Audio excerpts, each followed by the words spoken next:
First of all இன்றைய தினம் முக்கியமான விடயம் என்னென்றால் எங்களுடைய செம்மணி இதில் நாங்கள் இந்த டிபேட்டில் சம்பந்தம் இல்லாத சில விடயங்களை கட்டாயம் சொல்லியாக வேண்டிய தேவை இருக்கிறது.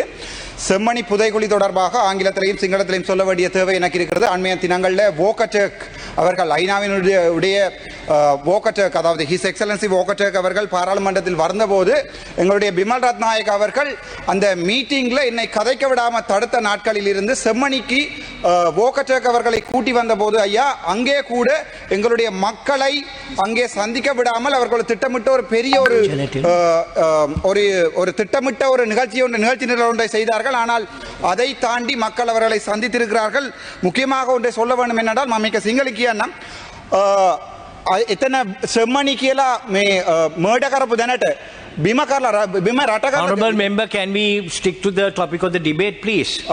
Sorry sir, but only thing is these things have to be said in the parliament because we won't get a chance to speak on this. So therefore I should definitely tell this because you are constraining only me, not others. But you have never said anyone, sir. I have previously said, if you were in the house, you would remember that. But okay, can you as much as possible confine your sure but this is very important. This is a matter of concern on Tamil people, so let me speak. ඒ මිනිස්සුව යට කරලා තියෙනවා. දැන් මේ ඊයේ යට කරලා මේ ස්කෙලිටන් එකක් ගත්තා අවුරුදු 6 ළමයාගේ යුනිසෙෆ් බෑග් උත් එක්ක තියෙන ස්කෙලිටන් එකක්. එතකොට හිතලා බලන්න අවුරුදු 6 ළමයයි අවුරුදු මාස 3 ළමයක් එතන යට කරලා තියෙනවා කියන අඩි 3ක් යට කරලා තියෙනවා. දැනට ස්කෙලිටන් 33ක් විතර ඒගොල්ලෝ හාරලා තියෙනවා. එතකොට අපි ඉල්ලන්නේ දැන් අපි මේ බටලාන්දුගෙන ඉන්ක්වයරි එකක් කරන්න පුළුවන් නම් බටලාන්දුගෙන කවුරු හරි ඇතුළේ අරන් දාන්න පුළුවන් නම් අපි කියන්නේ අපි රණවුරුවව ගර කරනවා. හැබැයි හැම මේ ආයුධ තියාගෙන හිටපු හැමෝම රණවුරුවක් නෙවෙයි. සමහරව ඇවිල්ලා ඒගොල්ලෝගේ ජීවිතය එතන නැති කරලා තියෙනවා. ඒගොල්ලෝගේ අම්මගේ තාත්තාගේ රිදවන හිතේක අපිට තේරුම් කරගන්න පුළුවන්.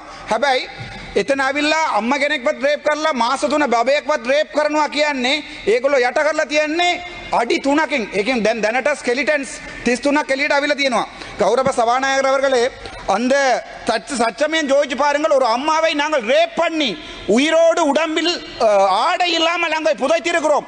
அவள் அங்கே சாகும் போது அவளுடைய குழந்தையை கையால் அமர்த்தி கொலை செய்திருக்கிறார்கள். 3 மாத குலையை அவள் குற்றுயிராக கிடந்த அந்த நேரத்தில் அந்த மண்ணில் இருக்கிற வலிகளை உங்களுக்கு நான் சொல்லுகிறேன்.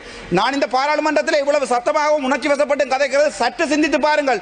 ஒருவை உங்களுக்கு கிருஷாந்தி படுகொலை தெரியும். ஒருத்தியை 4 மணியிலிருந்து இரவு 11 மணி வரைக்கும் ரேப் பண்ணி அவளுடைய குழந்தையை கையால் அமைத்து கொலை செய்து அதன் பிறகு அவள் குற்றுயிராக கிடக்கும் போது 3 அடி பள்ளத்திலே போட்டு அவளுடைய உயிர் அப்போது இருக்கிறது. குழந்தையை கொண்டு நெஞ்சில் போடும்போது அந்த எலும்பு கூடு அந்த குழந்தையை கட்டி அணைத்தவாறு தான் அந்த இடத்துல இருக்கிறது. அந்த வலியை தான் நாங்கள் வெளியே சொல்ல ஆசைப்படுகிறோம். ஆனால் திட்டமிட்ட ரீதியிலே எங்களுடைய அரசாங்கம் அன்றைக்கு எங்களுடைய பிமல் ரத்நாயக்க சொல்லுகிறார், அவருடைய எதிர்கட்சியில் இருக்கின்ற எங்களுடைய தமிழரசு கட்சி ஸ்ரீதரன் மட்டும்தான் கதைக்கலாம், வேற யாரும் கதைக்க முடியாது என்று சொல்லுகிறார். அப்போது நான் சொல்லுகிறேன், பாராளுமன்றத்திலே என்னுடைய குரலை நிறுத்தியிருக்கிறீர்கள், 2 நிமிடம் வோக்கட்டர்களிடம் நான் கதைக்கலாம் என்று கேட்டபோது அவர் கதைக்க முடியாது சொல்லியிருக்கிறார். ஆனால் நான் கதைத்திருக்கிறேன். அதன் பிறகு செம்மணிக்கு கூட்டி சென்ற போது செம்மணியிலே அங்கிருந்து அவரை வெளியேற்றுவதற்காக வாகனம் தயார் செய்யப்பட்டிருக்கிறது. நான் போய் கதைத்து ஐயா 15000 மக்கள் அங்கே அழுகிறார்கள் வந்து பாருங்கள் என்று சொன்ன போதுதான் அங்கே அவர்களை கூட்டி வந்து காட்டக்கூடிய நிலைமை எங்களுக்கு இருந்தது. என்ன கவலை என்றால் எங்களுடைய அமைச்சர் சந்திரசேகர் அன்றைக்கு செருப்பு இல்லாமல் ஓடினார். அவருடைய செருப்பு என்னுடைய காரில் இப்பவும் இருக்கிறது, சப்பாது வந்து எடுத்துக்கொள்ளலாம். இந்த பாராளுமன்றத்தில் ராமநாதன் அர்ச்சுனாவை தமிழ் மக்கள் அடித்து விரட்டுவார்கள் என்று சொன்ன அதே சந்திரசேகர் அதே ரஜீவன் அவர்கள் 2 பேரையும் செருப்புகள் இல்லாமல் சப்பாத்துகள் இல்லாமல் தமிழ் மண் அடித்து திலாத்தி இருக்கிறார் என்றால் மனதில் இருக்கிற வலி, எங்களுடைய வலிகளை புரிந்து கொள்ளுங்கள். அரசியல் செய்வது மிகவும் இலக்கு ஐயா. ஏனென்றால் எங்களுடைய வலிகளை புரிந்து கொள்ளுங்கள் என்றுதான் மக்கள் கேட்கிறார்களே ஒழிய எங்களை நாங்கள் ஒரு அரசியல் கட்சியாகவோ நாடு 2ஆக பிளக்க வேண்டும் என்றோ இந்த தேவை தமிழ் மக்களுக்கு இல்லை. සිංහල කියන්න අපේ දෙමළ ජනතාවට කවදාවත් එහෙම එක්ස්පෙක්ටේෂන් එකක් නැහැ මේ රට දෙකට බෙදන්න ඕන කියලා. අපි ඉල්ලන්නේ අපේ දැන් රණවිරුවෝ කියලා 99ක් 98ක් කියනකොට පර්සන්ටේජ් දෙකක් අවිල්ලා එතනින් රේප් කරලා තියෙනවා නම් එතනින් මිනි මරලා තියෙනවා නම් ඒ කට්ටිය විතරයි අපි නඩුවට ගේන්න ඕනේ කියලා ඉල්ලන්නේ. අපි කියන්නේ හැම දැන් නාමල් රාජපක්ෂ මගේ යාළුවා කියලා කියපේකට ඒගොල්ලෝ කියනවා නාමල් රාජපක්ෂ මගේ යාළුවා කියලා. ඔව් එයා මගේ පොලිටිකල් යාළුවා. යාළුවා. මට මෙතනින් කතා කරන්න නැතුව යන්න බෑ. හැබැයි දවසට කාලයකට අපේ දෙමළ මිනිස්සුවකට මරපේකට එයාගේ තාත්තා වගකීම කියන්න ඕනේ. එයා ජුත්තකරුවා කොටිය දිනුවා ඒක කිසි අවුලක් නැහැ. ඒක එයාගේ පොලිටිකක්. එයා වෙන්න ඕනේ. එයා කතා කරන්න ඕනේ එයාගේ සිංහල මිනිස්සුන්ගේ පැත්තට. මම කතා කරන්නේ මගේ දෙමළ මිනිස්සුන්ගේ පැත්තට. මට කවදාවත් කතා කරන්න බෑ. දෙමළස් මිනිස්සු මට හා කියන්න ඕනේ ආදරය කරන්න ඕනේ කියලා කතා කරන්න බෑ. සිංහල මිනිස්සු ආදරය කියන්න ඕනේ කියලා කතා කරන්න බෑ. මට කතා කරන්න පුළුවන් ඇද්ද සිද්ධිය මොකද්ද උනේ කියලා. එතකොට එතන ස්කෙලිටන් 33ක් තියෙනවා කියන හිතලා බලන්න මේ මගෙන් ඉස්සරහා ඇමති කෙනෙක් කියනවා මේ කවුද කර්ෂණ නාණයකාර ඇමති කෙනෙක් කියනවා ඒවා හියසේ.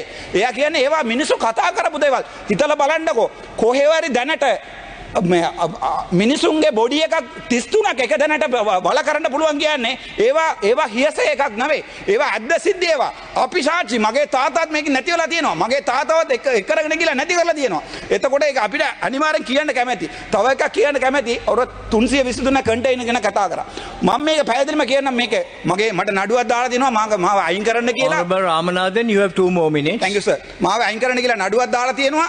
ඒක මම මේ හුසායි බලා ගන්න. හැබැයි මට බයයි. දැන් මට තියෙන තොරතුරු ටික මං ගාව ඒ 323 කන්ටේනර් එක ඇතුළේ මොනවද තිබ්බේ කියලා මට ලිස්ට් එකක් දෙන්න පුළුවන්. ඒ කොහාටද මොන රටින්ද මොන රටෙන් ගෙනාවේ කියලා මට ජර්මනි වලින් ඒගොල්ලෝ ඇවලා තියෙනවා. මම ඒක මගේ අහෙන් දැකලා තියෙනවා. හැබැයි ඒ ලිස්ට් එක දීලා මාව එම්බි ගමන් නැති කරලා හෙට ගිහලා මේ කුඩු කේස් එකට ඇතුළේ දාන්න නැහැ කියලා මට ඒගොල්ලෝට ඔප්පු කරන්න කියන්න මේ ගරු සභාපතිතුමා මං ඩිපියුටි ස්පීකර් මං ඒ අත්ත ටික මේ පාර්ලිමේන්තුවට ටේබල් කරන්න. ඒ ඇතුළේ තිබ්බ ඔක්කොම ටික මම පාර්ලිමේන්තුවට ටේබල් කරන්න මගේ ජීවිතය. නැත්තම් මම වෙන රටට බැනලා ගිහලා ඒ ටික එළියට දාන්න ඕනේ. මම බය නැතුව කියන්නේ ඒ 323 ඇතුලේ මොනවද තිබ්බේ කියලා මට කියන්න පුළුවන්. අපේ රත්තරන් බඩු කොහෙන්ද ආවේ? අවුරුදු 15ක් එළියට ගෙන ආපු රත්තරන් බඩු එකපාරටම එළියට ආවිල්ලා මීඩියා වලට ආවේ කොහෙන්ද? ඒවා බෑග් වල තිබ්බේ කොහෙන්ද? ඒවා අපේ රටේ ඉඳන් නෙවෙයි. ඒවා ගෙන්නලා තියෙන වෙන තැන් වල. මට ඒ සම්පූර්ණ ඩීටේල් එක කියන්න පුළුවන්. හැබැයි මට බයයි.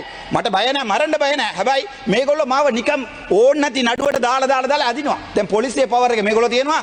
දැන් ආපහු ගිහලා ජස්ටිස් සයිඩ් එකේ ඒගොල්ලෝ අත දානවා. එතකොට මන්ත්‍රීකමක් අයින් කරලා මේගොල්ලෝ කරන්න හදන්නේ මේ ඇත්ත ටික එළියට කියන්නේ එක්කෙනෙක් කට වහන්න පුළුවන්. CID කදවන ගිහලා මට පාර්ලිමේන්තුවේ ඇතුලේ කතා කරපු එකට අහනවා මේ ඔබතුමාට උත්තර දෙන්න. මං කිව්වා මේක ඔයා ගිහලා පාර්ලිමේන්තු ප්‍රිවිලේජ් ඇක්ට් එක කියවලා බලන්න මට ඇතුලේ කියපු එකට එළියට මේවා දෙන්න ඕනේ නැහැ කියලා. එතකොට දිලීප් ජයවීර අයියා කතා කරා කියලා තව MP කෙනෙක් කතා කරා කියලා ඒක ගැන අහනවා. ඒක මේ ස්පීකර්ට ලියුමක් දුන්නා නම් මගේ පාර්ලිමේන්තු ප්‍රිවිලේජ් ඇක්ට් එක Honorable Ramanathan, your time is up. Sure sir, I will finish. පාර්ලිමේන්තු ඇක්ට් එක තියෙනවා මගේ රයිට් එක බ්‍රීච් කරා කියලා පාර්ලිමේන්තු ස්පීකර් මට ලියුමක් දෙනවා. ඒක කොහෙවත් ලියවිලා නැහැ 323 කන්ටේනර් ගැන අතුල කතා කරා කියලා. එතකොට මට දුකයි තවත් කියන්න බැරි වෙනවා. මේ අපේ ගාව තියෙන තොරතුරු. ඒවා කිව්වොත් ඔයගොල්ලෝ 159 මාව නිකන් ඉන්න දෙන්නේ නැහැ. ඒ නිසා මට ඒක කියන්න බැරි වෙලා මගේ කට වහලා තියෙන කියලා මම